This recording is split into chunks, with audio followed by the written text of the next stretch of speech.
જઈને મારા કાકીને આવ્યો દવાને હમણાં ઘણા લોકો આપણે પીડીએફ લીધી છે કોન્સ્ટેબલની. હવે આપણે આવી કંઈક રિવિઝન બુકો બનાવી છે.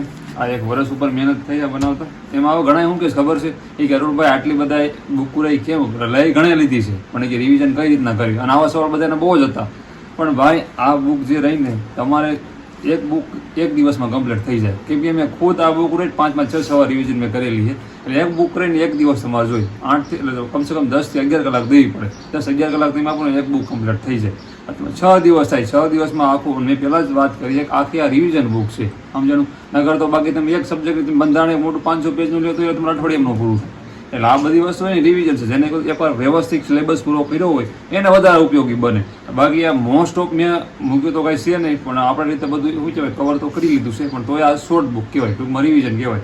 હવે આ તમારા જિલ્લા છે આ જિલ્લા અને રાજ્યનો બેઝિક મેં પરિચય આપ્યો છે. હવે આ એક દિવસમાં કમ્પ્લીટ થઈ જાય. આ પણ પાર્ટ બી છે વ્યવસ્થિત. પાર્ટ બીમાં આપણે જે 6 સબ્જેક્ટ રહ્યા ને કોન્સ્ટેબલના એ 6માં વ્યવસ્થિત રિવિઝન થઈ જાય એ રીતે તમે નોટ કર્યા છે. આ રેટ તમારે એક દિવસમાં કમ્પ્લીટ થઈ જાય. આ ગણિત રીઝનિંગ છે 250 પીવાય ગયું છે એમાં.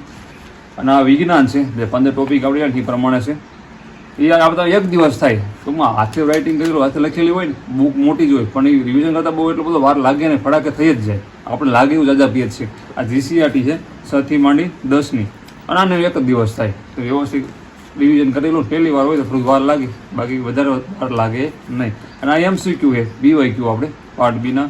આમાં ઇતિહાસ ભૂગોળ વારસો એ રીતે બધાના છે અને ટોટલ આ 350 પેજની બુક છે. કોઈ બાકી રહી ગયો હોય વોટ્સએપ નંબર દેખાશે હું મેસેજ કરજો ડેમો તમને મળશે આપણા માણા દ્વારા. ડેમો એકવાર જોઈ લેજો કેવી બુક છે. જય માતાજી.